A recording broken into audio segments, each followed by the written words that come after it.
Olá pessoal, boa noite. Estamos aqui no Take Wave Podcast e hoje tem Amaro Braga. Amaro Braga é o cara que vai falar sobre vocês aí, sobre tudo de RPG, jogos de mesa, cultura pop. E o cara tem uma bagagem pesada, viu? Pesada. Quando eu olhei, quase que o celular caiu da mão. O cara é doutor em sociologia e pós-doutorado em teologia. E vai trazer isso para a cultura pop, né? Quem está em casa pensando como é que isso vai funcionar, vai passar 1 hora e meia aqui impressionado com a quantidade de informações que vocês vão ter. Vocês nunca mais vão olhar o Super-1 do mesmo jeito, né? Depois de passar por essa aula, dizer, caramba, bicho, agora eu entendi porque a cultura pop vai para esse caminho, para aquele caminho. Boa noite, Amaro, tudo bem? Opa, tudo bem? Boa noite. Obrigado pelo convite. Prazer vir aqui, né? Poder sair um pouco do espaço acadêmico para poder entrar em contato com as pessoas e esclarecer, seja lá o que for, né? Sobre esse mundo da cultura pop e como é que a gente usa isso dentro da universidade. Aí. Boa noite, pessoal. Boa noite, Amaro. Boa noite. Aqui as dúvidas. PhD, né? Doutor aí, mestre. A sociologia, antropologia e teologia. Como você cruza essas três cadeiras nos jogos de RPG, nos jogos de mesa? Então, olha, essa pergunta eu me fiz também da mesma forma, né? Como é que, como é que dá para você juntar tanta coisa diferente, por exemplo, em torno de um elemento em comum, né? Olha, desde que eu entrei na universidade, minha preocupação sempre foi, eu preciso estudar aquilo que eu quero estudar, que eu gosto de estudar. Eu tenho que ter prazer nisso, senão não vale a pena o esforço, a dedicação, né? O tipo de investimento que você precisa fazer para estar dentro da universidade. É, e eu sempre, assim, sempre estudei muita coisa diferente e sempre estudei muita cultura pop, história em quadrinhos, desenho animado, e ao mesmo tempo eu sempre tive muito interesse em religião.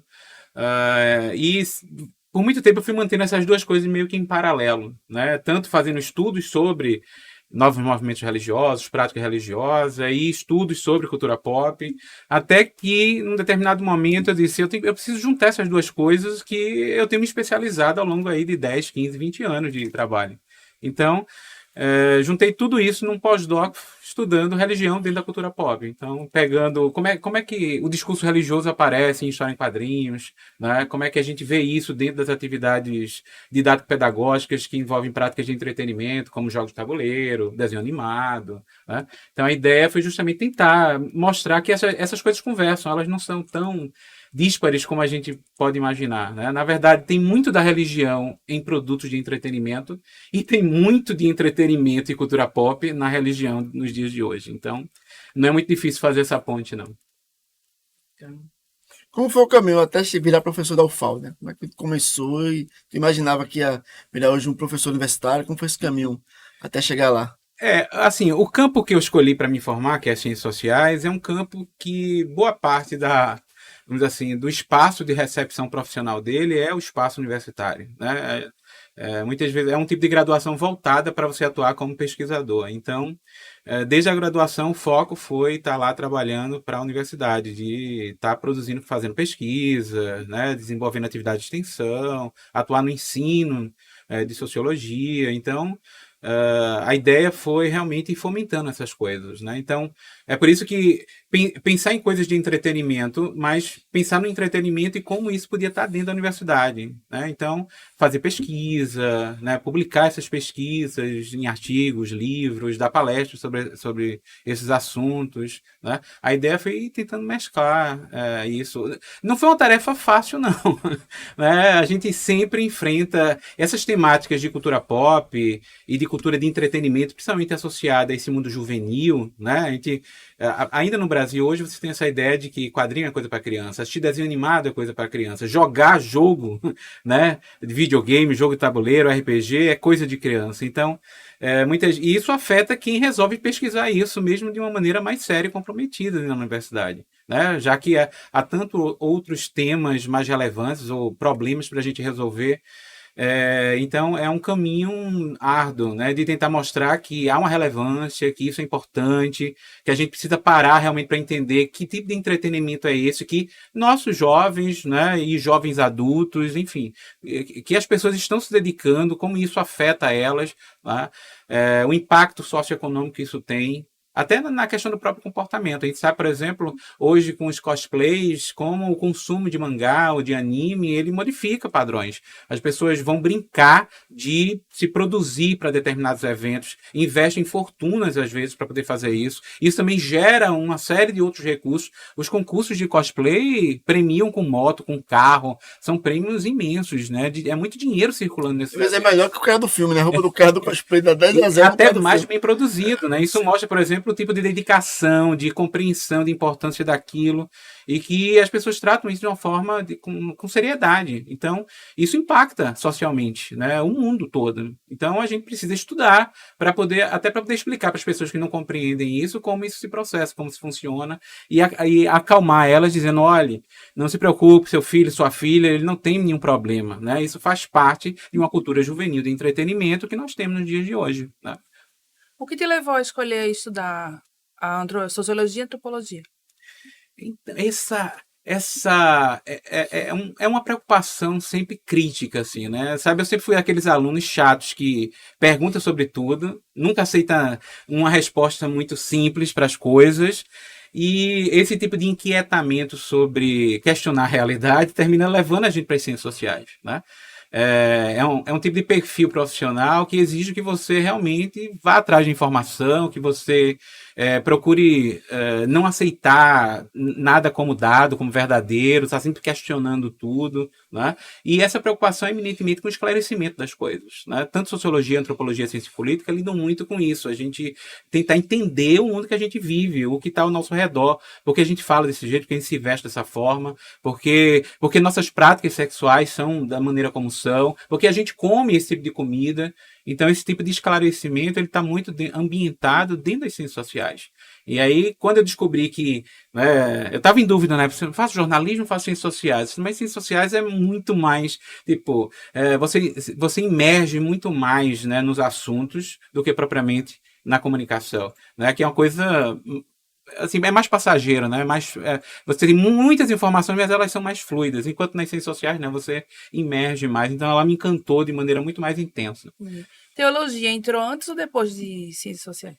Então, estava ali ao mesmo tempo, sabe? Porque dentro de ciências sociais, um dos campos que sempre me chamou a atenção logo no início foi os estudos sobre religião. A gente tem formação cristã?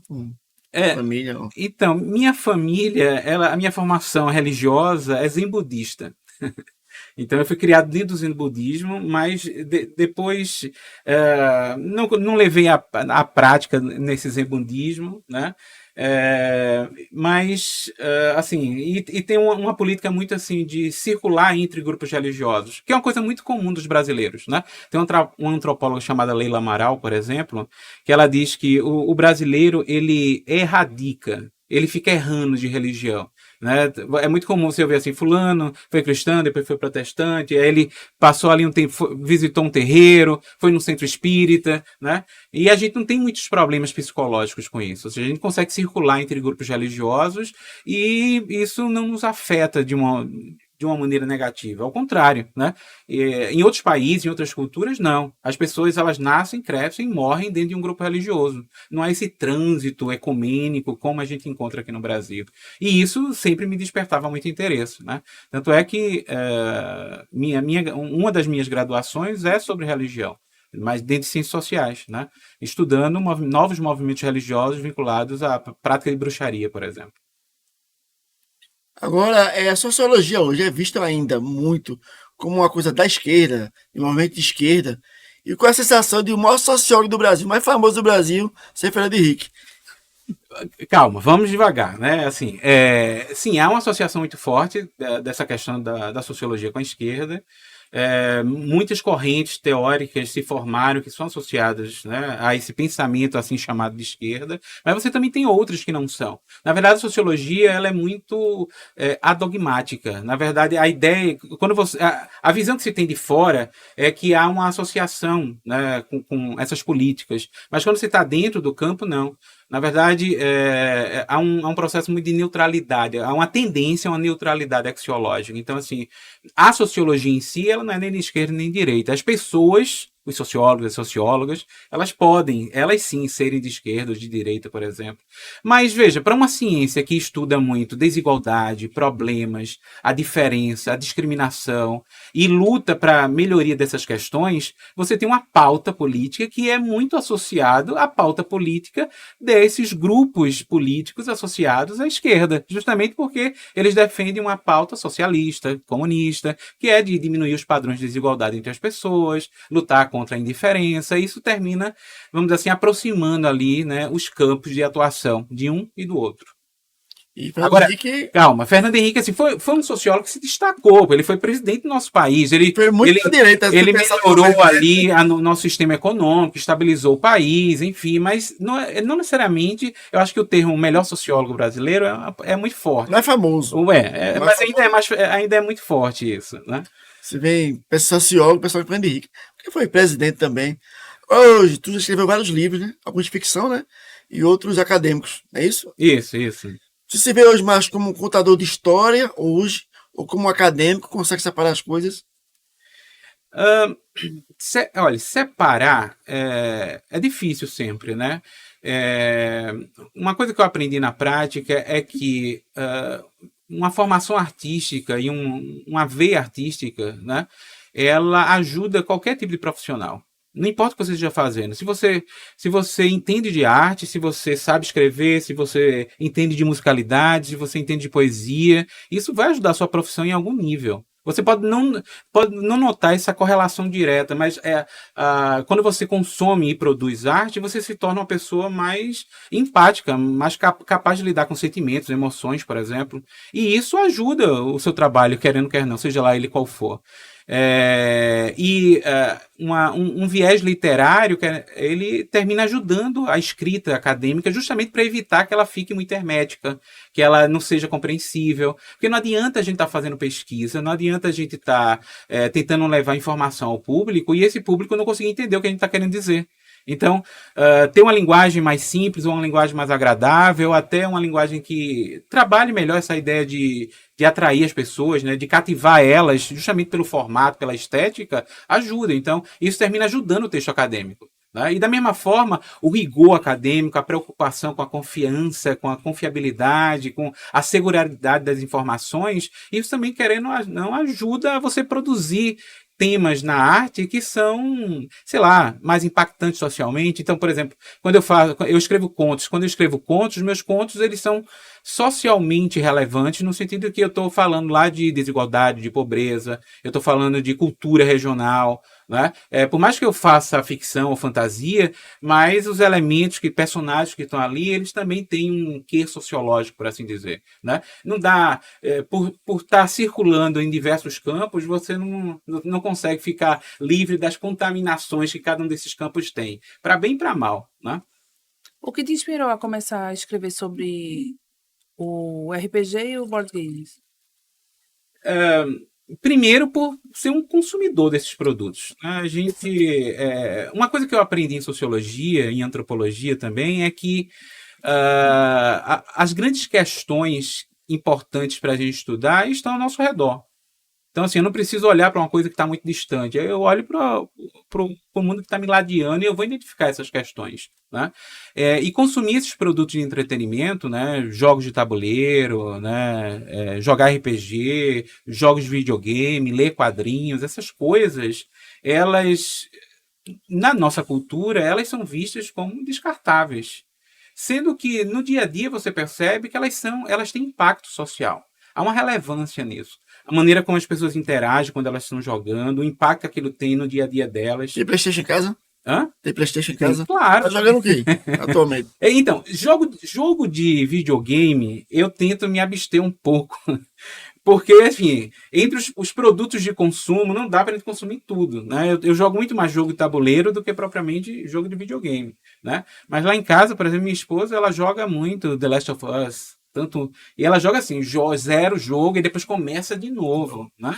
Já com as armas que ela adquiriu, ela começa do zero de novo. Começa tudo de novo para poder fazer outras coisas, tal. Agora eu mato a Abby agora. E às vezes eu fico assistindo ela jogar, né? Então a atividade é justamente essa, ficar assistindo ela jogar. Os jogos de tabuleiro, para mim, para o meu tipo de perfil, eu acho mais conveniente, porque eles têm uma duração um pouco menor em relação ao jogo do videogame eletrônico, que ali você, né, se deixar, você vai durante a madrugada todinha, e aí como tem uma agenda de trabalho para dar conta, termina atrapalhando um pouco, né, esse Tem um perfil. grupo fixo que joga contigo há muitos anos, aquela galera que se Tem, reúne. que é um outro detalhe significativo disso, né? Esses produtos de entretenimento, principalmente de jogos, eles envolvem um processo de sociabilidade bastante significativo. Então você termina formando grupos que se transformam em grupos de relação de amizade, inclusive, né? Não só apenas para consumir o produto de entretenimento, como esses jogos, mas para outras atividades sociais. Então, sim, eu mantenho, por exemplo, grupos fixos de jogo de tabuleiro, né? Semanais, por exemplo, né? Para poder a gente conseguir estar jogando esses jogos, né? Além dos eventos, além de jogar com jogadores eventuais, mas é muito importante ter esses grupos fixos, né? E a Tô jogando o tendência que sempre é atualmente? essa. Fora de mesa. Atualmente, tô jogando o quê? Hoje, nesse momento. Qual o jogo que vocês estão jogando de mesa? A gente tá jogando mais. Nesse momento, tô jogando mais jogo de tabuleiro, né? Qual que E tu aí, joga? jogos de tabuleiro, principalmente os lançamentos. Né? Há uma política assim de muito consumir os lançamentos, porque É eu novo. uso eles para dar aula de sociologia, eu escrevo sobre eles, então eu preciso estar consumindo aquilo que está sendo lançado, justamente para poder conseguir estar fazendo isso. Né?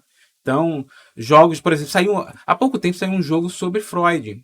É mesmo? E aí você pega e coloca o jogo na mesa, você vai ver ali a montagem das quartas-feiras, quando ele discutia os materiais, você vai tratar pacientes. Então o jogo emula essas situações, né? Tem outro jogo agora sobre você gerencia sistemas capitalistas, classe média, o governo, né, e a classe trabalhadora. Então cada jogador é Esse é um. da Rússia, não, né? Não, lançado aqui no Brasil já, um jogo chamado Hegemony. Essa aí eu vou ler. Então você tem o jogador, ele aprende, ele vai jogar com a classe capitalista. Então ele vai fazer tudo que a classe capitalista precisa fazer. Outro vai jogar com a classe média, outro vai jogar com os trabalhadores, outro vai ser o governo. E aí, né, durante as sessões de jogo, as pessoas aprendem, por exemplo, como é que funciona cada uma dessas instâncias, qual é o objetivo delas, né? O que é que elas querem fazer, e muitas vezes como os objetivos às vezes se chocam, né? Os capitalistas querem, por exemplo, pagar poucos salários para o trabalhador porque ele tem aumento do lucro dele, e o trabalhador ele quer ganhar um salário maior já para poder, né, ter mais dinheiro, e aí essas duas coisas entram em choque, e aí você tem o governo ali no meio, isso é o jogo, viu? Então, qualquer semelhança com a vida real não é mera coincidência. Então, isso é muito legal nesses Quem é que jogos. faz a voz do Lula lá no jogo? Lá? Companheiro, vamos ter não, né? Não, mas podia ter, né, um modo Tá desse chegando aí, tipo. tem um modo sindicato lá. Os jogos de RPG hoje, cada vez mais, por exemplo, eles têm incluído essas dimensões de crítica humanitária, crítica política. É muito comum que, pelo menos, bons mestres, quando estão organizando suas sessões, né, eles cobrem dos jogadores não só a interpretação dos seus personagens, mas também seguir determinados códigos de ética, seja da classe que aquele jogador pertence. E aí, quando eu digo classe, no RPG, você sabe que tem aquelas dimensões de classes de determinadas espécies, né, de seres vivos que estão ali, que pode ser do mundo da fantasia, da ficção científica, enfim, de qualquer ordem possível imaginária, mas também, às vezes, de classe econômica. Né? Há jogos tão complexos que você tem que definir tudo, né? Onde você mora, quais são os seus pais, qual é a sua renda, onde você trabalha, como é que você consegue sobreviver, que tipo de trabalho você faz, suas competências físicas, sociais, psíquicas e emocionais, tudo tem que estar ali definido numa série de atributos, às vezes com códigos numéricos, com pontos, né? Onde você vai testar a sorte, tudo bem, jogando dados, mas as coisas precisam estar na sua ficha, você precisa construir sua ficha. E aí, nesse momento, é quando a pessoa percebe que não é fácil ter tudo, não é fácil fazer tudo. Já saiu Né? briga já, sim. Ela tem que, para poder ter uma profissão, ela vai precisar estudar. Né? Para poder estudar, ela precisa de dinheiro para poder pagar o curso. Então, começa a ter as complicações da vida real que todos nós conhecemos e que estão ali, muitas vezes, colocadas no jogo de uma maneira lúdica, né? Pra gente interpretar. Se vai ter briga, alguém, não falar comigo, não, tá roubando, esse cara aí tá querendo lascar a gente. Porque tem aquele mestre que quer lascar todo mundo, né? Aquele mestre, tem um dragão aí, matei o dragão, agora apareceu outra cabeça, aí o cara Pô, esse cara quer acabar com todo mundo. Esse não é um mestre que quer conduzir o jogo, ele quer matar a equipe, né? E conflitos existem sempre. Né? Nos jogos de tabuleiro, hora ou outra, a gente discute por interpretação de regras, por exemplo. Às vezes, alguém, por erro, a gente pode fazer um movimento errado e querer voltar e fazer de novo. E tudo isso pode promover um tipo de debate. Mas é nesse momento, naquela situação ali de ludicidade, onde a gente está jogando, que a gente exercita a capacidade de diálogo com os outros. Então, até que ponto eu consigo conversar com outra pessoa, aceitar aquilo que ela está falando, ela me convence ou não, e aí você aprende a dialogar. Veja, um dos grandes problemas da sociedade atual é justamente pessoas que não conseguem falar com outra pessoa.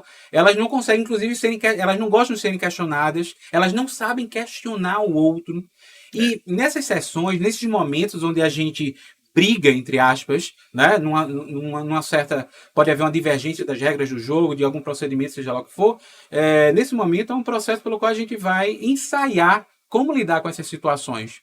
E muitas vezes se percebe que acabou a sessão, acabou aquele momento ali que motivou um debate, uma discussão, as coisas continuam como eram. Então, você não leva aquilo para... Então, isso termina sendo um tipo de exercício para aprender a viver em sociedade, como deveria ser, né? Meu presidente não ganhou a eleição, eu continuo vivendo minha vida normal, vou continuar conversando com as pessoas, inclusive aquelas que votaram em outro, né? A vida é feita disso, né? Da gente aprender a viver como diferente. Então, quanto mais situações onde a gente consiga exercer isso, a escola tenta promover isso, mas às vezes não consegue. E esses espaços de entretenimento, eles ajudam nessa dimensão também de relacionamento. Inclusive, quem estudou isso foi um sociólogo norte-americano. Ele estava lá estudando a maneira como as pessoas interagiam ao redor de uma mesa ao jogar jogos de tabuleiro. Um cara chamado Erving Goffman, lá na década de 50 nos Estados Unidos, estudando como se organizavam, como as pessoas se comportavam de uma maneira diferente quando estavam jogando um jogo. Né? Então isso já é um elemento relevante para a gente entender como essas dinâmicas se organizam, se processam, e como isso impacta a nossa vida e nos nossos relacionamentos uns com os outros. Aí tem alguém na mesa que chegou lá e... você é bolsonarista, vaza daqui. Não, você... Já aconteceu isso lá. O cara senta na mesa com a camisa do Brasil, que agora não é mais amarela, não é vermelha. O cara não sabe mais... Se o cara é bolsonarista, é petista, mas aconteceu dizer, não, você não, que você... Botou no coice. No máximo, às vezes, umas conversas informais podem acontecer assim, mas... O cara é cortado não, né? Não. É uma coisa muito legal, pelo menos, tanto das sessões de jogos de RPG, quanto de jogos de tabuleiro, eles são muito inclusivos, né? No sentido que eles sempre são receptivos a alguém sentar e jogar, né? Por isso que tem muitos eventos abertos para o público, para as pessoas virem, pessoas que nunca se viram, elas sentam ali na mesa e vão jogar. Então, uma explicação de regras de 15, 20 minutos e as pessoas jogam durante 1 a 2 horas, né? E conseguem. Você não precisa ter critérios adicionais para estar naquele momento ali compartilhando um processo de diversão, de entretenimento, né? Então, são materiais que promovem muito essa inclusão, né? E uma não segregação das pessoas. Já tentou jogar Uno? Se tu for de cada bairro, é uma regra diferente. Se o cara for virar na esquina, a regra muda. O cara que inventou Uno, ele deve ter assim, meu Deus do céu, inventou uma regra. Todo mundo joga Uno de uma forma diferente. Se tu mudar de apartamento, é outra regra. Ultimamente ele até postou o mais 4 não, você não pode cortar colocando mais 4 não, é mais 4 e acabou-se. E aí os comentários... Quem é que manda no Uno? É o jogador, quem estiver jogando. Pelo amor de Deus. Mas é isso que diverte as pessoas, né? Então, essa lidar com essa diversidade e tal, né? Você criar uma intriga momentânea ali no grupo, né? Isso não afasta as pessoas, ao contrário, aproxima elas, né? As pessoas, e às vezes a sessão acaba e ela fica, olha, você fez, vou me vingar depois, tal, não sei o quê, né? Mas a gente sabe que isso é um mise-en-scène, é uma encenação, né? É um processo a gente tá interagindo com outras pessoas, mesmo que falseando essa ideia de que eu estou com raiva de você. Né? E isso é muito mais salutar do que propriamente eu ficar com raiva e nem falar mais com você. Porque quando as pessoas realmente estão com raiva, elas ignoram o outro, elas não falam com o outro. Né? E nessas situações, não, as pessoas fazem questão de falar. Então isso mostra que os sentimentos que estão ali sendo gerenciados são de outra ordem, por exemplo. Você fala em falar, em conversar. Você fez um livro chamado Bosque do Silêncio. Ele aluda do quê? Qual o tema do Bosque do Silêncio? Que caminho ele está? Alô? É ao vivo, pessoal. O Bosque do Silêncio, o que é que ele quer abordar? Então, ali foi um projeto que eu participei, né, de contos de terror, né, que é um dos meus temas, assim, né, dentro de literatura. E aí a ideia era trabalhar com autores nacionais que trabalham com contos de terror, né, mais diversificados. E o conto que está ali no Bosque do Silêncio, né, se chama Fome de um Buzeiro. Eu não vou contar os spoilers aqui, né, mas envolve justamente umas temáticas regionais. Né? Então, se você ficar curioso, por exemplo, como é que a gente faz um terror regionalizado, valorizando elementos da identidade sertaneja, mas sem cair num discurso piegas de folclore. O Lampião sai da cova. Isso, né? Não é uma construção assim de obviedades de folclore, né? Não, né? Mas como valorizar a sua cultura, no caso, né, a cultura onde você está aqui, e ao mesmo tempo aí construir um discurso, por exemplo, de um gênero de terror, né? Então, nesse material a proposta foi justamente essa. Né?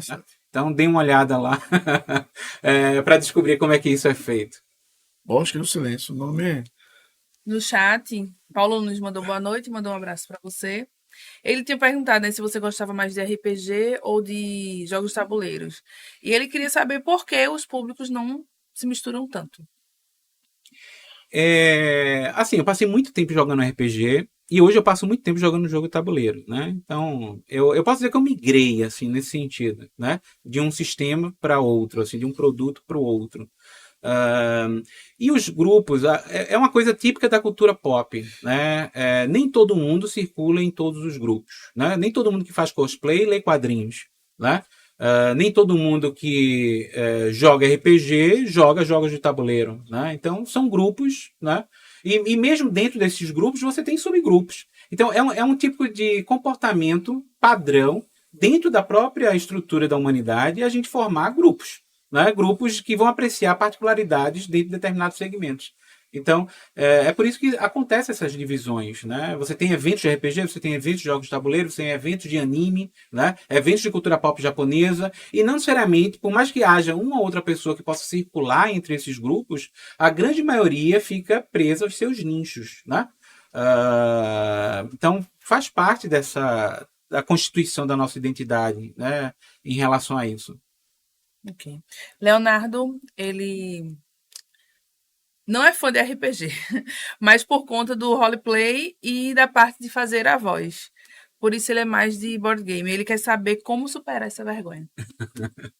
Eu acho que só jogando, né? Mas olha, não há um manual que obrigue a pessoa a interpretar 100% o personagem. Uma coisa que é muito legal do RPG é que ele deixa cada jogador livre.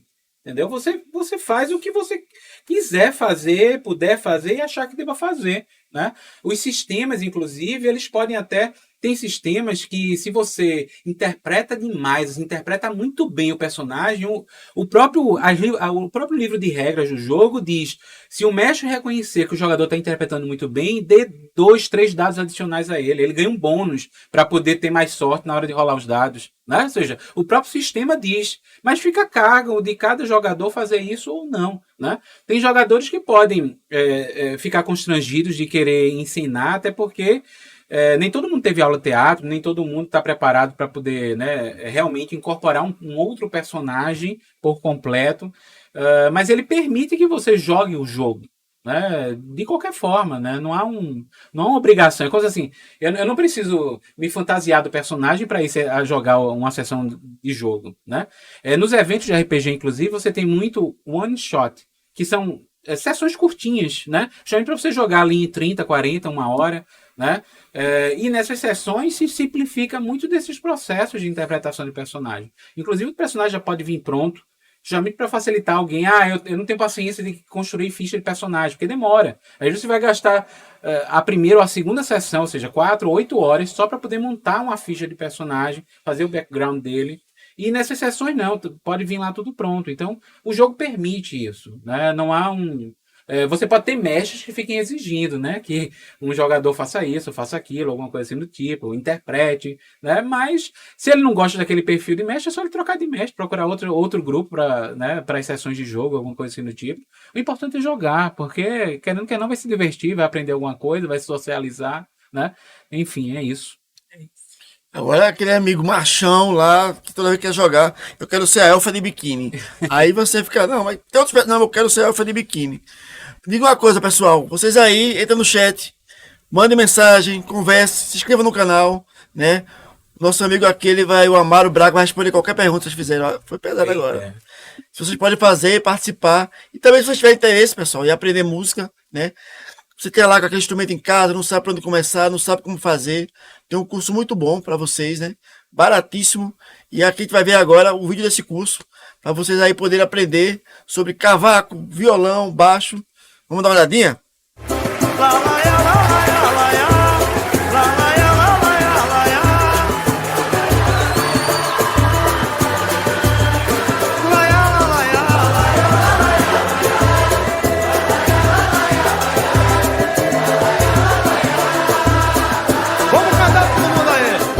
Teu choro já não toca. Meu bandolim diz que minha voz sufoca.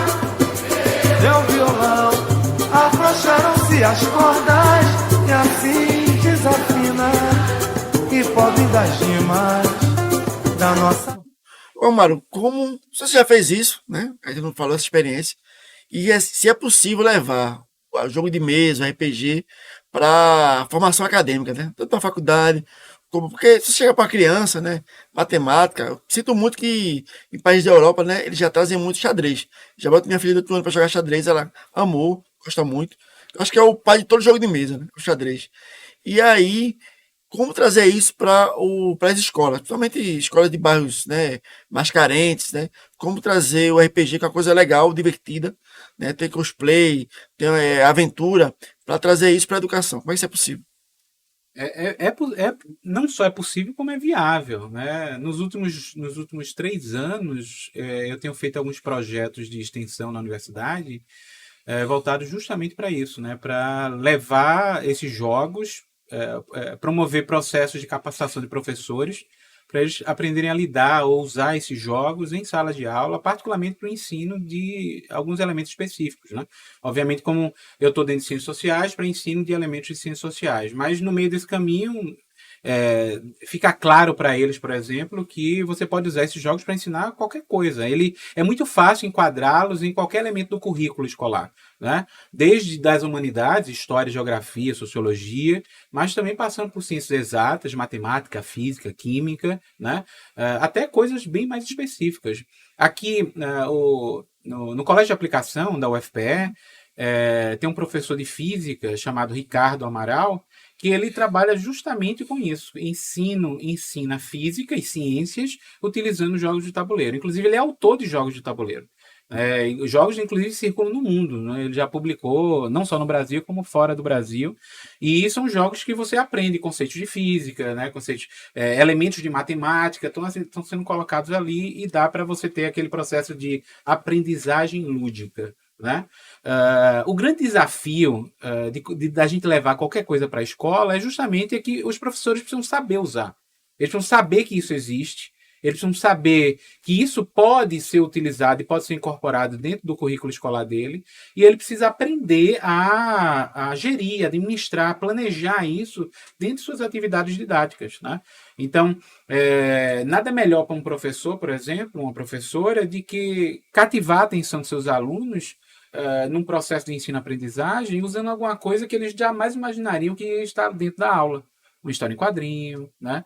Um jogo de tabuleiro, uma sessão de RPG. Tudo isso vai fazer com que a aula se torne muito mais agradável. Não é que ela diminua os conteúdos. Às vezes as pessoas têm a ideia de que uma aula expositiva ela é melhor do que uma dinâmica conceitual para passar conteúdos. Mas isso é uma visão ainda muito retrógrada. A ideia de que alguém falar durante 1 a 2 horas, simplesmente, você vai aprender mais do que, às vezes, uma dinâmica na prática. Na verdade, a pirâmide de aprendizagem é o contrário. Quanto mais prático é o processo, maior a incidência de processo de aprendizagem, de nível de aprendizagem, de retenção de informação. Por isso que em toda e qualquer formação acadêmica profissional, se obriga os profissionais a estagiarem. Porque justamente no momento em que ele está em campo, que ele está botando na mão na prática, ali, na mão na massa, que ele vai realmente fidelizar aqueles conteúdos, né, e aprender o métier profissional. Então, sim, é possível levar jogos de tabuleiro, RPGs para a sala de aula, história em quadrinhos, né, para mediar aí esse processo didático de ensino-aprendizagem e o trabalho dos professores. Né? Então, por isso que tem feito oficinas, cursos, né, processos de capacitação de professores que já estão na rede municipal, além de publicar artigos e livros explicando justamente isso, né? Como fazer, como é que a gente vai fazer isso, né? Inclusive vai sair agora, nos próximos meses, né, acho que mais uns 3 meses, mais ou menos, vai sair 2 livros só sobre isso, que são produto das pesquisas de 2 anos atrás, só sobre jogos de tabuleiro e ensino de ciências sociais. Então, aguardem aí que daqui a pouco está no mercado. Tem pergunta no chat? Que você Isso. Então, às vezes o trabalho acadêmico ele é um trabalho às vezes um pouco lento, né? Porque a gente tem que fazer a pesquisa, a gente tem que ler, a gente tem que preparar material. Então, tipo, as coisas que foram feitas há 2 anos atrás, é agora que a gente vai ter o produto saindo, né?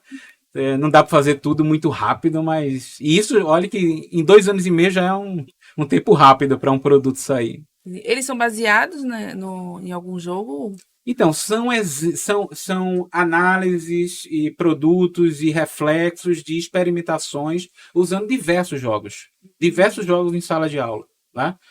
Experiências que uma parte dessas experiências vem de um programa do governo federal chamado PIBID, que é um programa de bolsas de docência, de iniciação à docência dos alunos. Então, os alunos, desde os primeiros períodos, vão para a escola e na escola eles executam um tipo de projeto. Aí, o projeto que eu submeti foi de levar jogo de tabuleiro para a escola. Então, o resultado dessas experiências com esses alunos e com as escolas pilotos que receberam o projeto, né, e um estudo à parte só sobre jogos de tabuleiro e ensino. Então, como utilizar, que tipo de uso tem, o que são essas coisas, principalmente pensando num perfil de professor que tipo, é avesso a essas coisas, né? Não joga RPG, não joga jogo tabuleiro e pensa em utilizar isso nas suas dinâmicas para aula.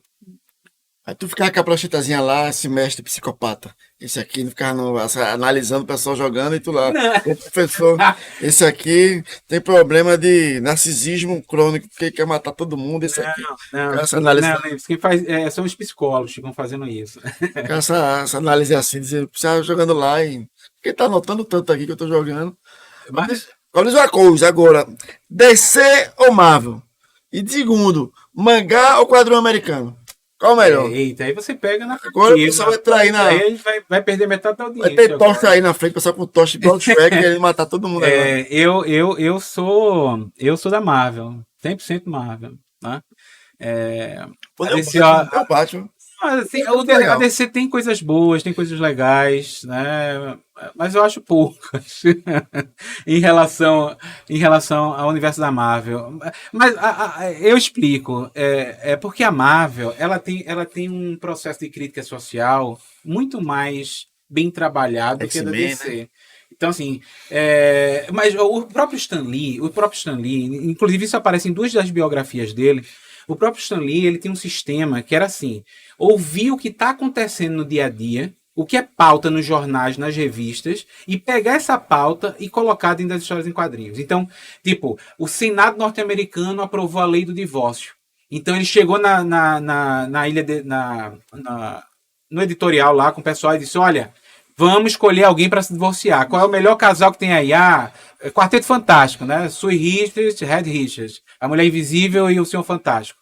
Vamos separar eles. Pronto. Aí, 2 meses depois da lei aprovada, a Mulher Invisível pede divórcio do Senhor Vai Fantástico. ficar com namoro. Então, aí tem Já que ter... começa com namoro, É o estrangeiro, né, que vem lá para atrapalhar o relacionamento. Ou, sei lá, o movimento dos Panteras Negras que estava fazendo protesto na rua, pedindo direitos civis em relação aos grupos negros norte-americanos, ele vai transformar isso em personagem. Né? Então, Stan Lee tinha muito essa pegada de pegar tudo que está acontecendo de pauta social e transformar isso em roteiro para quadrinho. E aí, obviamente, eu que sempre fui uma pessoa muito interessada nessas questões sociais, isso me encanta mais do que o universo mais fantasioso da DC, que é mais afastado. Não é que não tenha, tem alguns casos até muito bons, mas ele é muito mais ficcional em relação ao cotidiano da realidade do que o da Marvel, né? E Mangá ou quadrinho americano? aí eu fico completamente dividido, né? Porque o mangá é muito bom, assim, tem muita coisa boa. Eu quando eu comecei a ler, eu fiquei viciado nisso, assim, muito material. Por que tu leu e até hoje tu... Eu gostei muito da série Buda, que é uma biografia do Buda, né? São 24 volumes. Caramba. Né? E conta a história dele todinha, assim, né? Como você também tem... eu gosto muito de quadrinho histórico, né? E aí tem, tipo, quadrinhos falando sobre a Segunda Guerra Mundial no Japão. Tem uma perspectiva deles ali. Então, tem muito material bom nesse sentido, assim. Porque você nota que não é um tipo de leitura que não só traz aquele entretenimento momentâneo, mas você aprende algumas coisas. Você vê aquilo por outro olhar, por exemplo, né? Não é um quadrinho didático. Ele é um quadrinho de entretenimento. Mas ele tem elementos históricos, às vezes, muito impactantes, né? Muito significativos. Mas o próprio processo criativo dos mangás eu acho mais bem feito do que nos quadrinhos norte-americanos, nos comics, né? Nos quadrinhos de super-heróis.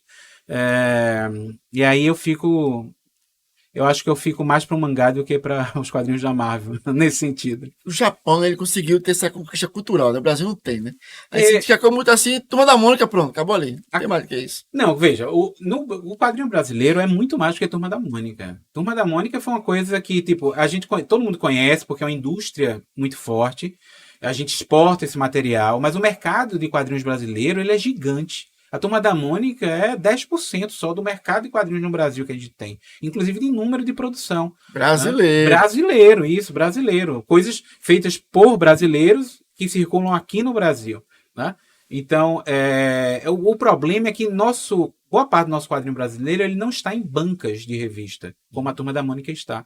Ele circula no mercado independente. Você vai para os eventos de quadrinho, você vai ter 200 mesas. Cada uma dessas mesas, as pessoas estão fazendo 10, 15, 20 álbuns. Então, assim, é uma produção muito grande e significativa. É muita gente fazendo muito quadrinho bom. Mas devido nós somos um país continental. Nós somos um país muito grande. Então, assim, nem tudo que é feito, por exemplo, aqui em Pernambuco, circula em outros estados. Até pelas dificuldades operativas, comerciais, econômicas de circular esse tipo de material. Né? Mas nós temos... Aqui, Pernambuco, por exemplo, tem uma cena de produção de quadrinhos que é muito impactante no nível nacional. Nós tivemos aqui grandes movimentos importantes, grandes festivais. A gente teve durante quase 10 anos o Festival Internacional de Quadrinhos, que acontecia, né, todo ano, que trouxe gente importante do mundo todo para cá. E acabou. Ele parou porque, né, teve aqueles problemas burocráticos, administrativos, mas agora está tendo de novo. Mais um evento aí pra gente. Vai ter agora, em agosto, vai ter Anota aí. Uma retomada do Festival Internacional de Quadrinhos. Né? Vai ser também, inclusive, com concurso. Então, o pessoal se inscreve os trabalhos, eles são julgados, né? Humor gráfico, charge, cartoon e quadrinhos, e depois o material selecionado é exposto. Né? Então, está retomando, né, agora. Então, isso é porque a gente depende, essas iniciativas dependem muito do apoio das políticas públicas. Né? Acho que falta uma lei Rouanet para quadrinho, devia ter isso. Se tem, não vê muito, né? Assim, você tem editados específicos, né? Mas é aquela coisa. É o mesmo valor, né? A arte já tem pouco dinheiro de investimento. E aí, no mundo da arte, você também tem aquelas hierarquias valorativas, né? Um show de um artista Gustavo de música... Lima e o quadrinho... Isso, né? Às vezes, tipo, o pessoal quer investir dinheiro nisso e não necessariamente num salão de quadrinhos, num concurso de quadrinhos ou na publicação de algum quadrinho específico. né? Mas nós temos um cenário muito grande de quadrinhos no Brasil, que é impactante quando você compara, inclusive, com outros espaços, né? O problema é isso, a gente não tem muito espaço na mídia, as pessoas não veem, né? Às vezes fica um consumo muito nichado, né? Então só um determinado grupo consome aquele tipo de produto, ele não circula, porque não tem campanhas na TV, não tem propaganda na TV, como o estúdio Maurício de Souza tem propaganda de quadrinhos na TV, né? Então ele termina sendo mais visível, né? Mas não é necessariamente o único, né? No Brasil, né? Isso. Mas como é que eu pego a criança, né? Minha filha, 8 anos, tirar ela do Roblox pra jogar Dungeons Dragons, pra jogar War. Como é que eu chego pra Roblox ela? e Minecraft. Roblox, Minecraft. Eu digo, não, filha, o mundo aqui, vou fazer essa coisa mais lúdica. Você tem 2 filhos, né? Como é que eu convence ele pra deixar lá, desligar o PlayStation, sentar numa mesa, né, com o pai dele, jogando os dados? Pai, é só apertar um botão. Como é que eu convenço essa criança? É difícil concorrer, viu? É difícil concorrer com esses produtos. Até porque, tipo, muitos dessas brincadeiras ou desses consumos, eles são feitos por outras crianças e isso se torna material de diálogo entre elas, né? Então, na escola, um grupo está jogando isso, vai fazer com que os outros também joguem, até porque eles terem o que conversar no recreio, por exemplo. Então, isso é uma moeda social entre eles. Mas o consumo ou não desses materiais depende da família, né? Depende de realmente você botar na mesa e chamar para uma sessão, nem que seja uma vez no mês, por exemplo, né? Do mesmo jeito que a gente sai para ir para uma praia, a gente sai para comer uma pizza, você pode reunir também a família, né, para fazer qualquer coisa, né? Vamos assistir um filme, vamos assistir uma série, vamos jogar um jogo, né? Vamos ler poesia, né? Uma coisa que meus filhos detestavam e que eu obrigava eles a fazer vamos fazer declamação de poesia. Obrigava, essa palavra é importante. Não, porque aquelas diziam, não, vamos fazer uma sessão de declamação de poesia. Leia aqui, ó. Davam uma poesia para um, para o outro. Fiquem lendo ela no sábado, né? Antes ou depois do jantar, eu quero que vocês declamem ela pra gente, né? Boa.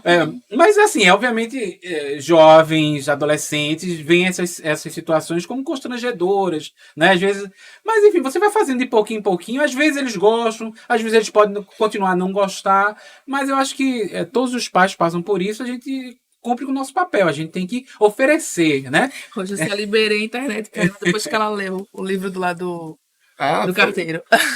Você tem que fazer chantagem também. Dizer assim, não, você tem que dar o exemplo, a gente dá o exemplo, mas nem sempre os nossos filhos, as crianças, elas vão seguir. E elas, enfim, estão na liberdade delas também disso, entendeu? Mas cada um de nós tem que fazer a nossa parte, né? Então, lá em casa, sempre livros, ainda hoje estão espalhados pela casa, a gente tropeça nos livros, aquela coisa toda. Então, assim, o exemplo foi dado. Se eles vão ser leitores ou não, aí é com eles, né? Cada um tem a sua liberdade de escolha. Às vezes as pessoas não gostam de ler, né?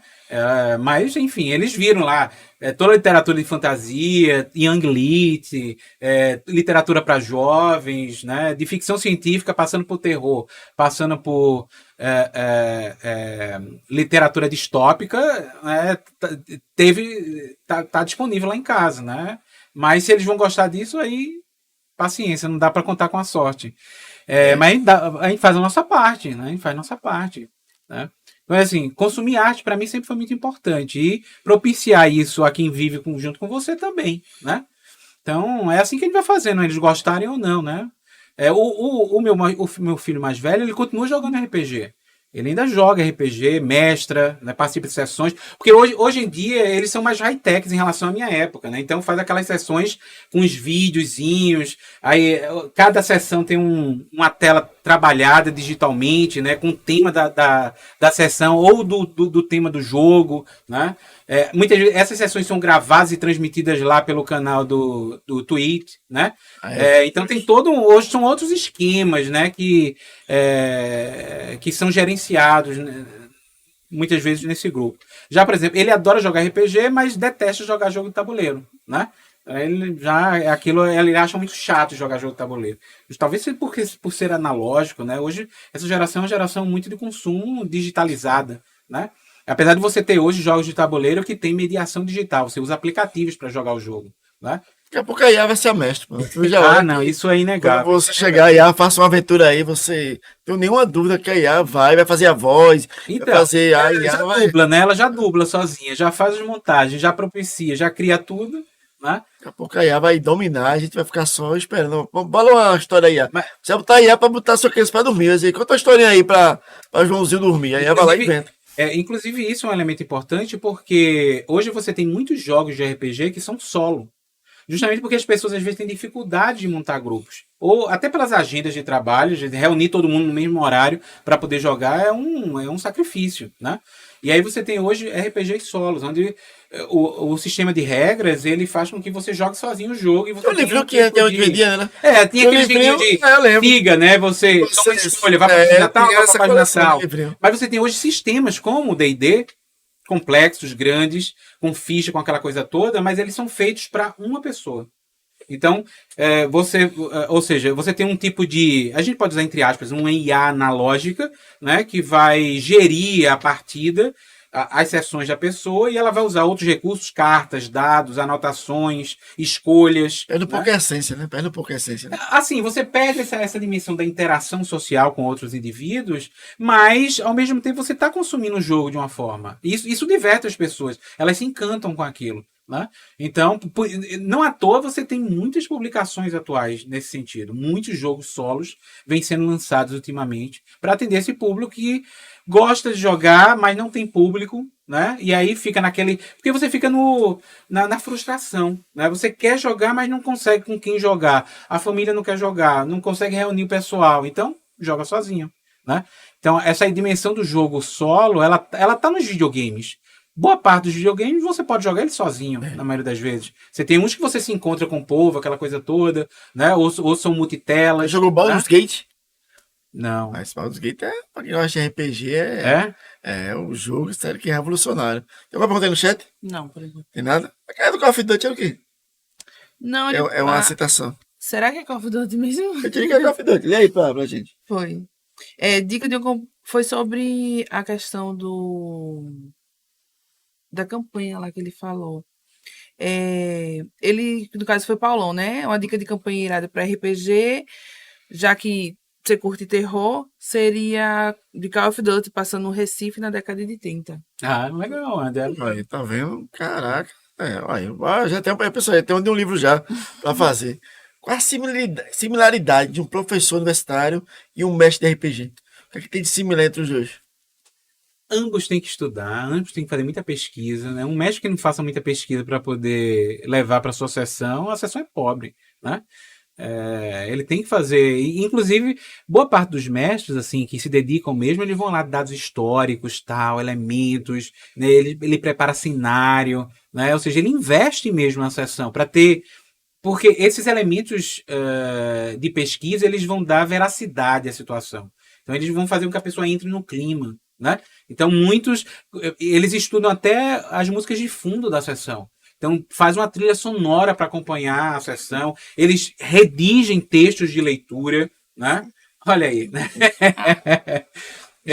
Se preparam para poder a cena ela ser impactante emocionalmente para as pessoas, né? E professores fazem a mesma coisa.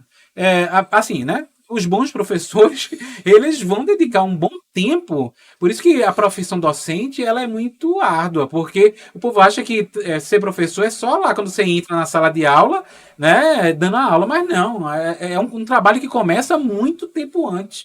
E é um trabalho que você leva para casa, literalmente, né? Você tem que fazer pesquisa, você tem que preparar material, aí você tem que preparar como é que eu faço isso aqui ser mais agradável. Então, material paradidático, material didático de outra ordem, como por exemplo, vou sugerir um quadrinho para a pessoa ler, vou levar uma música, né? Vou fazer uma dinâmica, né? Vou pensar numa cena de filme, então eu tenho que assistir o filme, tenho que recortar, eu tenho que pegar esse filme, tenho que deixar ele pronto e preparado para poder mostrar. Tudo isso exige preparação, investimento de tempo. Então, são duas atividades similares nesse sentido, porque o investimento de preparação ele é muito grande para ambos, né? Só não pode o professor mandar o aluno pro calabouço, né? Essas coisas, essa é a vantagem aí do RPG é essa. Me diz uma coisa, qual foi o teu primeiro RPG que tu jogasse? Como foi que começou? Tu ouviu falar em RPG? Foi na escola? Foi algum amigo comum? Com que idade tu começou a jogar RPG, jogo de mesa? Eu comecei na adolescência ali, né? Por volta dos 15. Eu comecei de maneira tardia ali, 15, 16. E vi o pessoal jogando na escola. Eu acho que era uma feira de ciências, se eu não me engano, e algum grupo levou é, os jogos de RPG do Dungeon Dragon e fez né, ficava lá disponível para a gente ver e tal como era, e foi o meu primeiro contato foi ali. E aí eu joguei algumas sessões de D&D na época, né? Eu acho que era AD&D na época, antes. E agora, o primeiro jogo que realmente joguei de maneira assim, a consumir de maneira íntegra mesmo, e sessões que duraram 6 anos, né, de 6 de anos. partida, foi World of Darkness, o Vampire the Masquerade. Eita, Né? joguei Vampire já, era bom. Então esse sistema realmente ocupou boa parte do. Eu caí de cabeça nele, assim, né? Então foram sessões, toda semana tinha, né? E isso levou um grupo assim durante mais de 6 anos, a gente jogando a mesma campanha, uma atrás da outra, assim, né? Então, como éramos vampiros, né? O tempo não passa. Era mortal. Mas na escola, era o estranho da escola, né? Porque estão lá os atletas, as meninas. Não, Os atletas, tá lá os né? caras jogando RPG. Lembre-se, né? Na década de 80, Mas muitos anos quem que se a menina interessava por essas coisas era nerd, né? Então os nerds eram esquisitos. Hoje o nerd Modinha, é pop. modinha. Né? Hoje o nerd, né? Todo mundo Virou entende de moda. quadrinho, todo mundo entende de série coreana, né? Todo mundo entende de jogos, de videogame. Hoje em dia é um consumo high, né? Desses materiais. Mas na década de 80 isso era visto, né? Como o grupo dos estranhos, né? Mas assim, eu aprendi desde cedo vamos dizer assim, a me aceitar, né? Eu gosto de ser sui generis, eu gosto de ser um pouquinho diferente. Não à toa, assim, eu consegui chegar na universidade, na academia, sendo um professor que estuda justamente essas coisas, né? Na contramão de várias, do perfil tradicional de um professor de sociologia, por exemplo, né? E um professor pesquisador de universidade pública, da mesma forma. Então, assim, a nerdice, eu terminei trazendo para o meu lado a nerdice e colocando ela como pauta para a minha identidade sui generis diferente mesmo, né? Como foi chegar em Campo Grande, né? E receber um prêmio, justamente por ser esse professor diferenciado, fora da linha, né? É legal isso, assim. Eu fiquei muito surpreso com esse negócio. Foi literalmente surpresa. Eu não sabia disso nessa circunstância. E a surpresa é dupla. Primeiro, de você sair dos locais onde você está vivendo, né? Para ser reconhecido em outro estado. Né? E depois receber uma comenda, assim, também é eu sei que é um ato político, né? Os políticos usam muito comendas para, né, dos acordos, mas como eu não sou político, não tenho amigos políticos, eu achei isso, assim, foi bem impactante essa dimensão, né? De um reconhecimento, quer não, por mais eu tenho 25 anos de profissão, dedicados a estar estudando essas coisas, mas eu ainda acho que eu sou jovem demais para um tipo de reconhecimento assim, né? Sei lá, eu acho que ainda tenho tempo ainda E pela em vida, frente, né? Só homenageia a pessoa que morre, né? para dedicar, mas realmente, assim, eu vim me dedicando a estar estudando cultura pop, quadrinhos, desenhos animados, jogos, e mostrando como essas coisas são importantes, como a gente pode aprender com elas, né, como elas impactam a sociedade. Então, a comenda eu achei bem impactante, assim, de reconhecer isso, né, esse tipo de papel.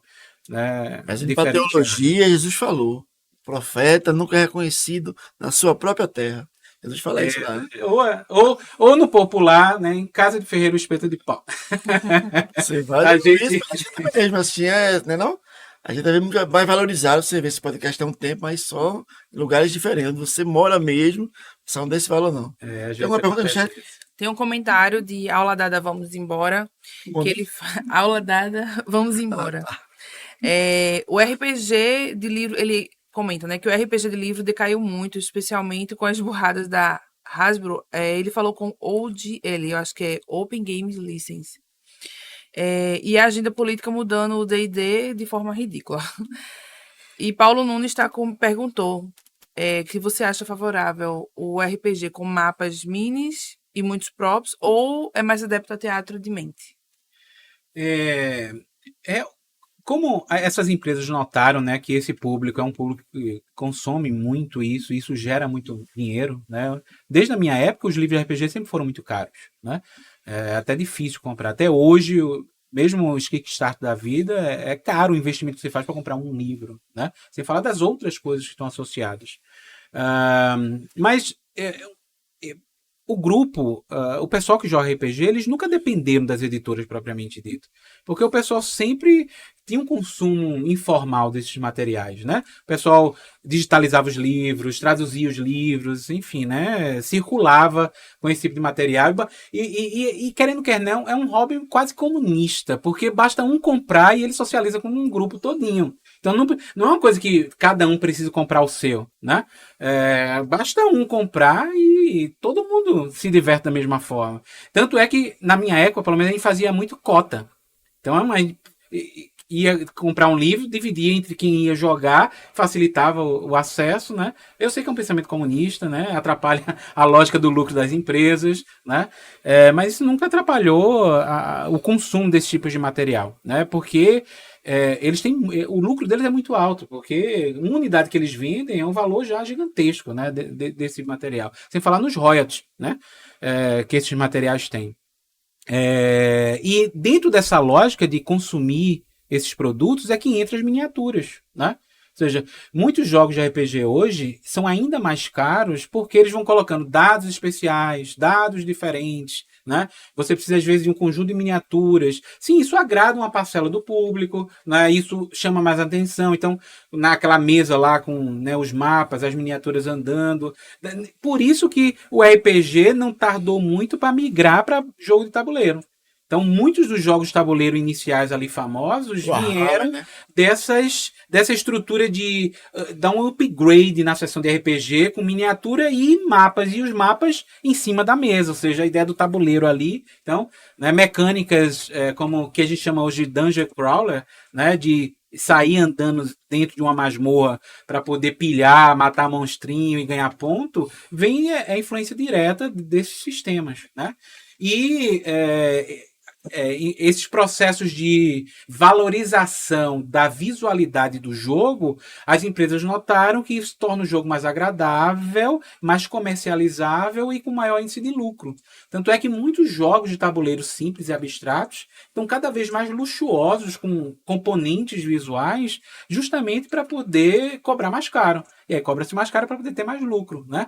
Sim, aí essa política, às vezes, ela vai dando certo, mas ela pode também ser algo problemático, porque a capacidade... Isso é um princípio da economia. Nem todo mundo tem dinheiro para comprar tudo. Então, chega uma hora que o mercado começa a fragilizar, as pernas ficam fracas, né? Porque é muita coisa cara e não tem tanta gente com dinheiro assim para estar comprando tudo, né? Feito isso, eu sou mais adepto dos elementos mais, né, de baixa folha de papel com lápis para a gente marcar e a gente faz a sessão, né? É bem mais tranquilo, assim, eu não preciso de para poder imaginar e me inserir dentro da cena, eu não preciso de uma ambientação material, né, como miniatura, tal, né? Não quer dizer que eu acho isso ruim, não, tô dizendo, mas a folha de papel para mim já é suficiente. Mas é meu perfil, né? Meu perfil, eu lido bem com esses elementos mais abstratos, né? Mas reconheço que muita gente prefere, para poder se ambientar no jogo, para poder se inserir no jogo, que haja todo aquele mundo de miniatura, né? Efeitos, coisas bonitinhas, né? Coisas fofinhas que chamam a atenção e deixam realmente o jogo muito bonito na mesa. E aí é atrativo para se jogar. E aí cada um tem que justamente pensar, né, o que é que lhe agrada mais e arcar com as consequências disso, né? Já que esses jogos terminam sendo bem mais caros, justamente devido a esse atrativo. Então o escudo desse aqui, o escudo aqui de Adalto, esse custou R$1.000. E os dados aqui, ó, dá um zoom aí, Adalto. Isso aí dá um zoom aí nos dados aqui do RPG. Essa aqui é a minha. Aqui, ó. Dá um zoom aí, ó. Pessoal que não sabe o que é isso. Você aprendeu que o dado só tem 6 lados, nunca jogou RPG, não. O dado só tem 6 lados, nunca jogou RPG. Tem. Meu amigo, tem até o de 20 lados, já viu? De 20 lados. E você tem realmente... fáceis. Agora me diga uma coisa, vou parar de dizer, me diga uma coisa que fala muito isso. Ô, Amaro, me diz aí o seguinte, o RPG, né, que você falou que começou na sua vida, você levou para a sala de aula, mas hoje em casa, quantos jogos de tabuleiro você tem? Já fez a conta? Já teve que alugar apartamento do lado, a garagem do vizinho para poder colocar? Então, tô quase assim, nessa ordem, né? Ela já falou, ou os jogos ou eu, pra poder ficar aqui em casa. É quase assim. Hoje já tô com mais de 400 jogos em Meu casa. Deus do céu. É um acervo de biblioteca já, né? Mas a minha desculpa é, olha, eu estou estudando essas coisas, então eu preciso ter acesso a elas, né? Então há uma justificativa aí. É acúmulo? É também acúmulo, né? Eu jogo todos eles? Jogo ao longo de um ano, né? Mais ou menos. Então minhas estatísticas chegam em torno a 95% da minha coleção eu jogo durante um ano, né? Eu jogo muitos jogos dos outros colegas também, mas às vezes eu preciso do jogo justamente para poder levar para a universidade, levar para uma dinâmica na sala de aula, né? Então eu termino tendo que adquirir o material eu sou obrigado, né, a ter que adquirir o jogo e colocar ele na estante e depois ter que consumir ele. Sim, a gente sabe que a cultura nerd, né, a cultura pop, ela tem muito desse consumismo. Né? A gente compra livros, aí você já tem um livro, aí você compra às vezes uma segunda edição só porque a capa é diferente, ela é bonita, é mais bonita, ela tem algum efeito, tem um extra. A Né? ideia do iPhone é igual também.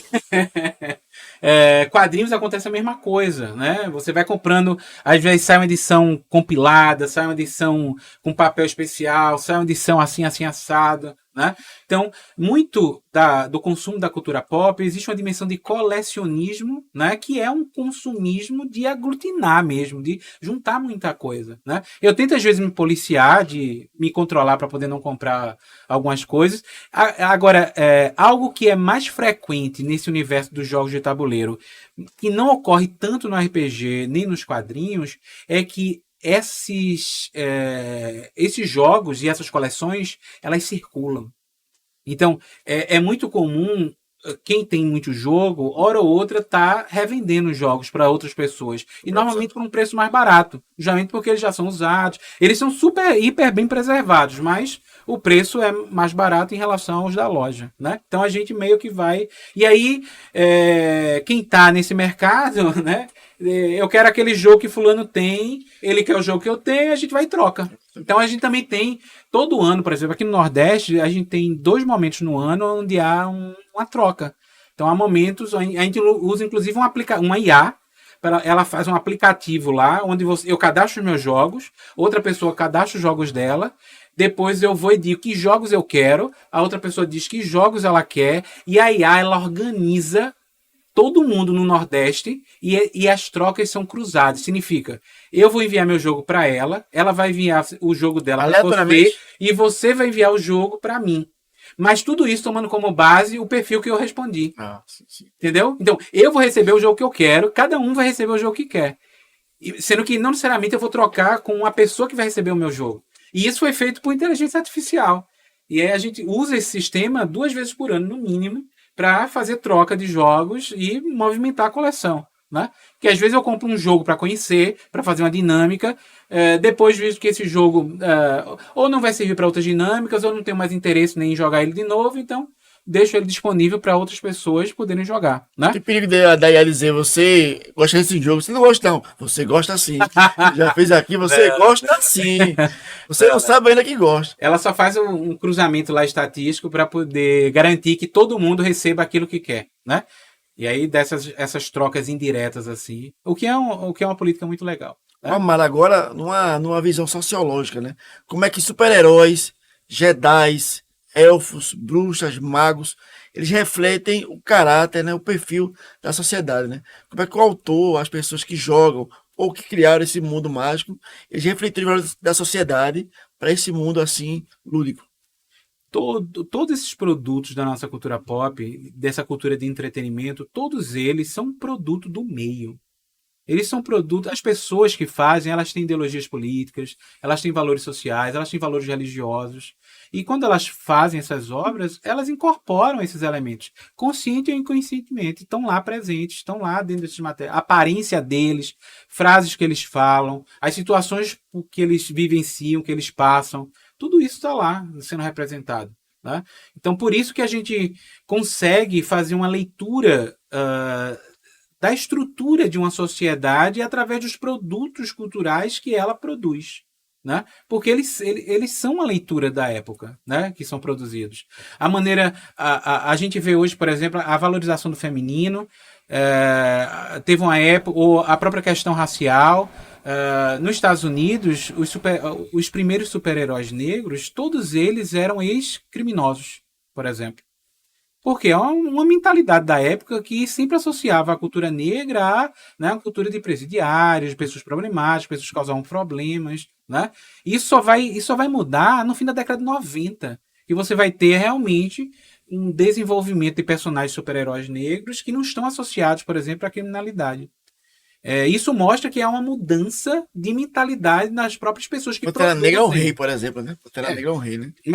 O Pantera Negra é diferente porque ele foi feito para atender uma demanda dos movimentos de política ali. Quando você lembra do negócio do método Stan Lee, né? Então, quando ele viu que o grupo Pantera Negra, que é um grupo político, estava saindo com muitas matérias nos jornais, ele resolveu fazer o personagem. Ali ele tem critérios um pouquinho diferentes, né? Mas a mesma coisa, por exemplo, com roupas de mulheres. As super-heroínas dos cómics, dos quadrinhos de super-heróis norte-americanos, elas expõem muito o corpo, né?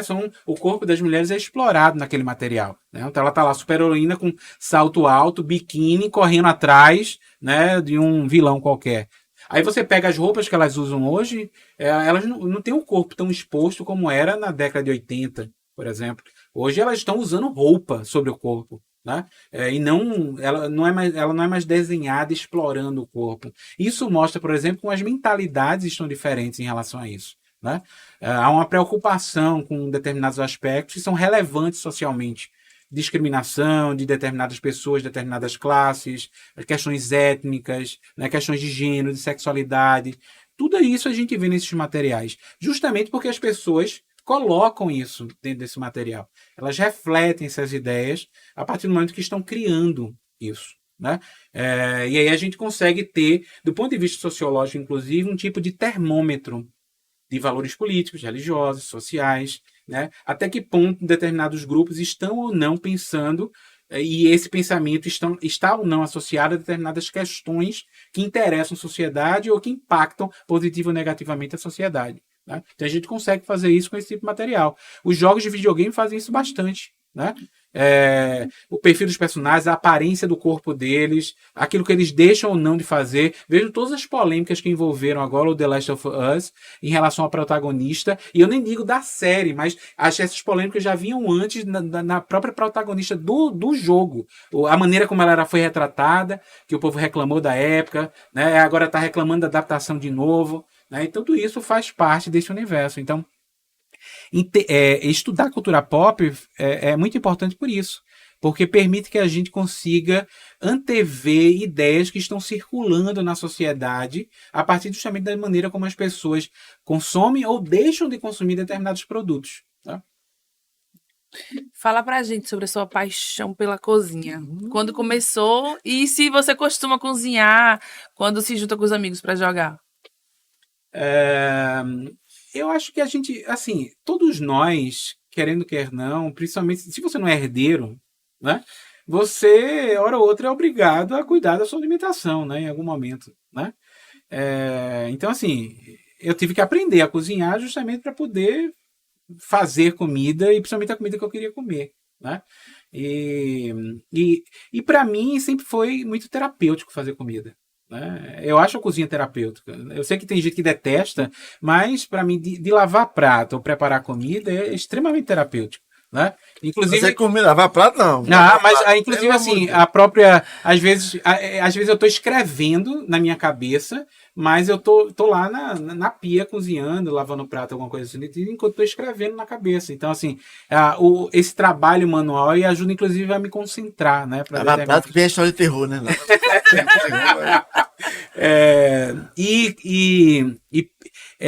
quando você cozinha, principalmente quando você cozinha não só para si, mas para outras pessoas, é um tipo de exercício de amor, inclusive, sabe? Eu sei que é meio piegas hoje se falar de amor, né? Mas é um exercício de bem-querer, inclusive, com outras pessoas, né? Você pensa, por exemplo, eu vou pensar na textura, eu vou pensar em sabores, eu vou pensar na apresentação, no empratamento que as coisas têm, tudo isso para causar um tipo de reação emocional nas outras pessoas.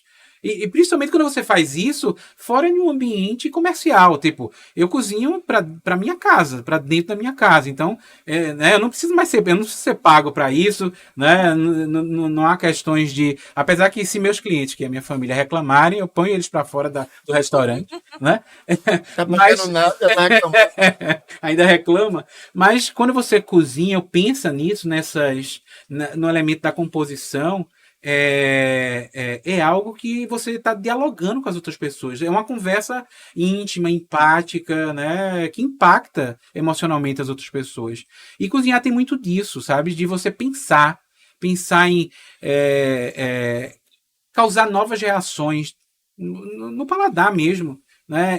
Eu acho que o ruim de quem cozinha, pelo menos de quem não está preso a uma rotina de cozinha diária, é da gente estar sempre experimentando coisas novas, de maneiras diferentes. Às vezes não dá certo, isso faz parte do processo, mas às vezes dá. Mas o grande ideal é você estar sempre experimentando, você estar, né, exercitando ali um exercício de como é que eu posso apresentar uma comida que eu sempre como de uma maneira diferente, por exemplo. Né? Ou ao contrário, como, né, apresentar algo que é trivial de uma maneira distinta, por exemplo. Então, essas questões, isso terminou sendo um hobby à parte, né? De brincar com isso mesmo, de pensar, vou né, cortar de um jeito diferente, vou cozinhar de um jeito diferente, né? Vou apresentar isso de uma maneira distinta, né? E aí pensar, esse processo de criar filhos às vezes envolve isso também, né? Você tem que oferecer uma comida de qualidade para as crianças. E aí você diz, olha, a gente tem que comer porções de carboidrato, porções de frutas e legumes, proteína, né? Então todas as refeições, pelo menos as minhas refeições, eu dizia para eles, ó, tá vendo isso aqui, ó? Cores diferentes, porque elas são estruturas diferentes, aqui, ó.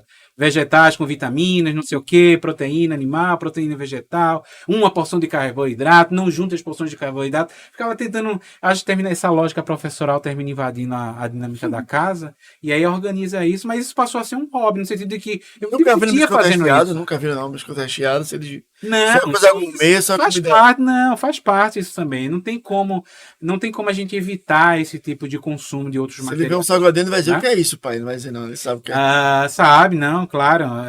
Mas a ideia é que, pelo menos, às vezes, uma das refeições ela pode ter um diferencial. Né? Sabe? Às vezes é ritualístico. E quando eu digo ritualístico, é no sentido de você quebrar, muitas vezes, com o banal. Né? De montar uma mesa, né? Colocar os pratos, né? Apresentar os pratos direitinho, bonitinhos, tudo isso termina, querendo ou quer não, isso valoriza muito o trabalho. O trabalho, quando eu digo, o trabalho de comer, né? De você sentar para a mesa para comer. Por mais que a comida tenha a sua própria dimensão de sabor e de efeitos, né, na saúde, tem aquela dimensão também de você olhar para o prato e dizer que prato bonito, né? De um jeito diferente, por exemplo. Então isso terminou sendo um hobby, né? Uma maneira de fazer.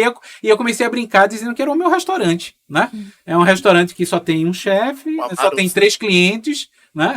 Então você nunca cozinhou quando para jogo? Tipo, vou jogar com os amigos, vou fazer uma comida. E já fiz alguns petiscozinhos, né? Petiscozinhos faz de pãozinho recheado, alguma coisa assim do tipo. Até porque nas sessões de jogo, o ato de comer é mais trabalhoso, né? Porque normalmente é muito mais prático pedir comida, porque você não para de jogar enquanto está jogando, né? Enquanto a comida está vindo, do que provavelmente para preparar alguma coisa você tem que parar para ir para a cozinha fazer.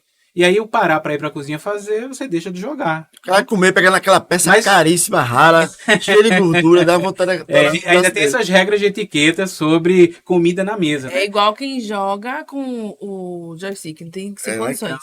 Inclusive com alguns acidentes, hora ou outra derramar um líquido, né? Derramar alguma coisa em cima do jogo. Isso às vezes acontece, né? E é um estresse para quem está jogando essas dimensões. Mas eu já preparei muita coisa e levei para as sessões, né? Então, uma preparação assim. Já inventasse um prato voltado para RPG, te inspirou, dissesse, "Não, isso aqui eu vou fazer o Dungeon Dragon Macaroni." Pior que não, viu? Pior que ainda não. Não. Até porque as sessões de RPG, como são muito RPG pós-apocalipse de horror, talvez o tema não fosse apropriado. A gente comeu, quarta-feira a gente comeu cogumelo, lembrou logo de The Last of Us. Aí, Você vai assistindo, você vai lembrando, velho. Qual a dica que tu daria pra quem quer começar a jogar RPG agora, né? Tá assistindo, tá se perdendo. Tô na internet perdido, eu tô esse podcast aí. Aí vem um professor universitário, né, com uma bagagem tão grande, falando de RPG, né? Primeiro ele vai ser dizer, caraca, eu pensei que era essa coisa de pirralho, né?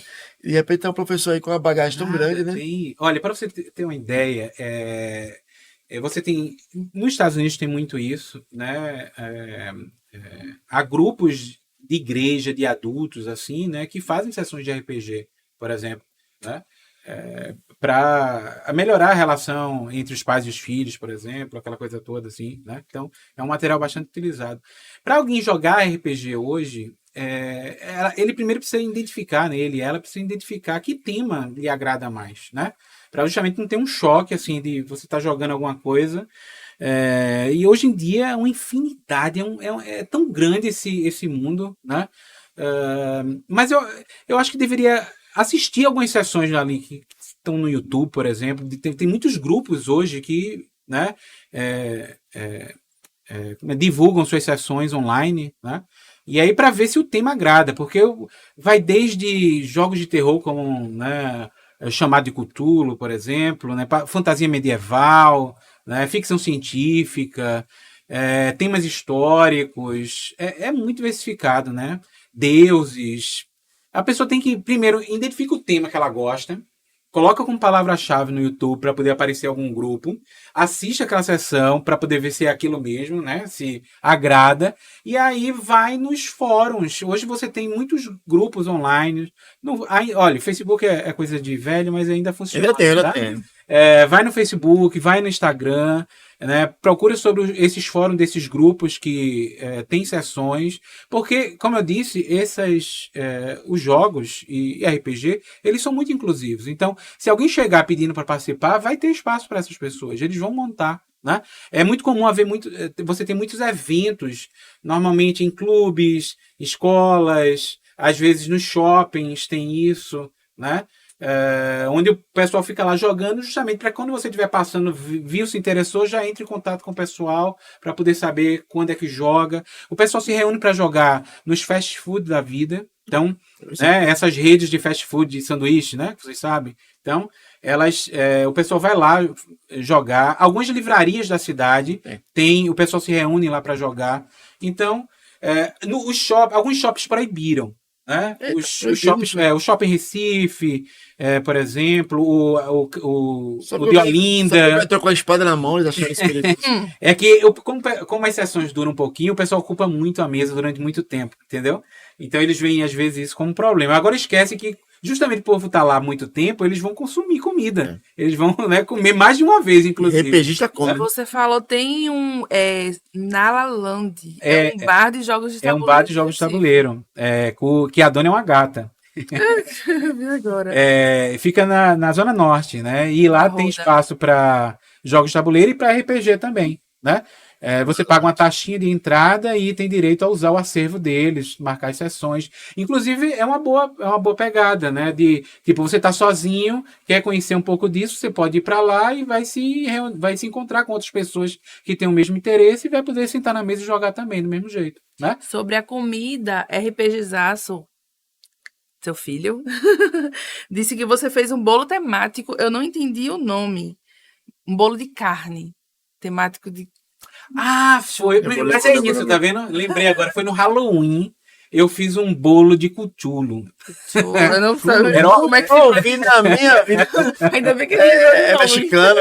Foi um bolo de Cthulhu, exatamente. Mas tá vendo? Por isso que eu dizer a você, como eu jogo muitos jogos de terror, aí os temas às vezes, então aí eu aproveitei que era Halloween, aí fiz um bolo que era um filhote de Cthulhu, onde eu misturei Era um bolo de carne Vai dar o moída quê? com Filhote polvo. do E é um cuchulo, meu Deus. Eita, Cthulhu tá ligado Não vai ser aos preso pelo contos. Ibama, não, né? Hã? Não, ela é um bicho que é proibido pelo Não, Ibama. é uma criação ficcional fantástica, né, de um cara chamado Cuchulo. H.P. Lovecraft. Ele é especialista em contos de terror, né?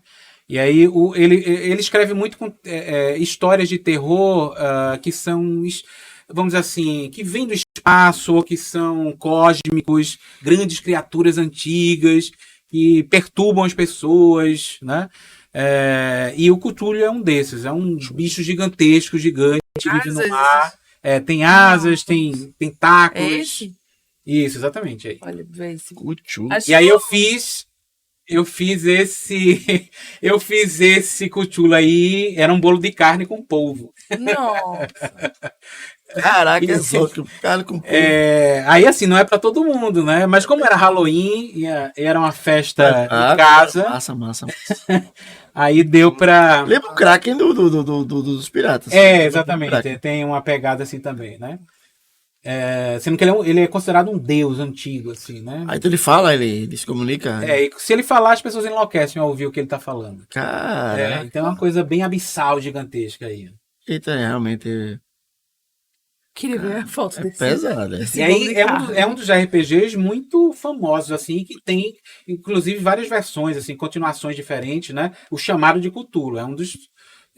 Tem muitas seções. Se você botar no YouTube, vai aparecer E o muita bolo de gente carne jogando. era ele recheado com carne, era esse formato. É o corpo dele de carne moída, a cabeça era um polvo, as pernas eram de bode.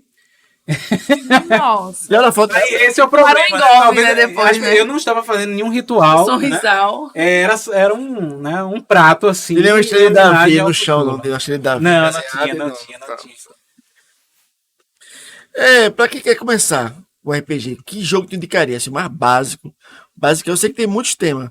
Aquele básico, até jogo de mesa, tipo War. O clássico ainda vale, ainda funciona. Não, os jogos de mesa clássico, eles têm seu espaço ainda, né? Os jogos de tabuleiro moderno, eles são um pouquinho mais complicados, eles às vezes são um pouquinho mais caros também, né? Por isso que os jogos de trivia, que é aqueles jogos de pergunta e resposta, eles continuam com espaço, eles são super divertidos, continuam envolvendo muitas pessoas, principalmente pessoas assim, com jogo casual, né? Chegou, as regras são, né, em 2 minutos você já explicou as regras, a pessoa já consegue jogar, né? Por isso que eles são chamados muito de party games, né? Jogos para festejo de grupo, né? Para festejar. Então, eles têm seu espaço, sim, né? Apesar que os jogos de tabuleiro modernos são muito mais diversificados em temática, então terminam sendo muito mais ricos também nesse sentido, de oferecer coisas diferentes para você levar para a mesa. Os jogos de RPG, assim, para quem está começando, o ideal é não necessariamente escolher um sistema, porque ir para os eventos para fazer um one shot, que é aquele que já vem tudo pronto para você. Vem a ficha pronta, a pessoa vai dar uma explicação mínima de regras e a sessão vai durar 40 minutos, 1 hora. Então, esse é o. Não 6 anos. Esse é o ideal para quem vai começar, porque tipo, ele vai se ambientar ainda, né? Se ele pegar um livro do mais simples que tiver para ler, ele pode se complicar demais, porque não necessariamente quem vai jogar o RPG precisa ler o livro. O mestre precisa ler, mas a pessoa que vai jogar ela não precisa. Né? Então, o mestre, por isso que tem o papel do mestre. O mestre ele cuida das regras, da ambientação, né? Da organização de tudo. O jogador em si, ele está lá para jogar só. Divertir, Né? Então, para quem vai iniciar, eu aconselho justamente essas sessões curtas em eventos. E hoje tem muitos grupos online. Então, no Twitch, Discord, você tem muitos grupos que marcam sessões de RPG online. Então, se você estiver no Discord, vai procurando indicações, o pessoal vai indicar, chegou lá no grupo, você vai marcar uma sessão online. Né? E aí, nessa sessão online, você não vai precisar de regra de nada, não vai precisar comprar nada, não vai gastar dinheiro com nada, e vai ser conduzido na sessão, vai explicar como funciona, e aí você vê se gosta ou não gosta, entendeu? Então, até comprar um livro mesmo, e até consumir um sistema, porque são vários sistemas diferentes, né? O ideal é que você já tenha um pouquinho de experiência até para poder conseguir, né, escolher qual tipo de sistema lhe agrada, né? Nos sistemas de D&D, por exemplo, você tem que eles são muito densos, no sentido que você tem que especificar tudo, né? O que eu estou carregando, qual é o espaço que eu tenho na minha bolsa para carregar, né? Enquanto que outros, como o do World of Darkness, né? Eles são muito mais de interpretação mesmo, né? Onde você tem que ensinar na mesa alguma coisa. Então a própria pessoa ela tem que definir o que agrada mais ela. Fazer a fichinha lá muito técnica, que eu acho muito divertido, ou fazer as encenações mais de ordem interpretativa. E aí ela pode aprender isso justamente nessas sessões únicas que são chamadas de one shot, né? Que estão disponíveis hoje de maneira muito acessível, fácil. Uma pesquisa rápida ali em alguma plataforma do Discord, você consegue achar os grupos que fazem. E aí você joga com gente do Brasil todo, né? No mundo, né? Até gente estrangeiro. Tem uma pergunta no chat? Não. Não. Amaro, foi muito boa essa conversa. Muito interessante, né? A gente conseguiu deixar a coisa assim mais leve, né? Porque as pessoas pensavam que era uma coisa mais acadêmica. Mas foi muito bom. Como é que as pessoas fazem para te encontrar? Se as pessoas quiserem comer bem, receita. Porque no teu Instagram é mais receita. Receita. Querem comer bem, querem saber sobre os eventos, querem conhecer mais sobre RPG, sobre os seus livros. Como é que elas fazem para te encontrar nas redes sociais? Então, eu tô lá. Eu tenho um blog que é AX Braga, as letras AX depois Braga, blogspot.com. Inclusive, nesse blog eu coloco tudo lá, artigos, os livros, né? Então, quem tiver interesse aí em pesquisar sobre quadrinhos, cultura pop, desenho animado, jogos de tabuleiro, quiser apoio para fazer seu projeto de pesquisa, para entrar no mestrado, no doutorado da vida, né?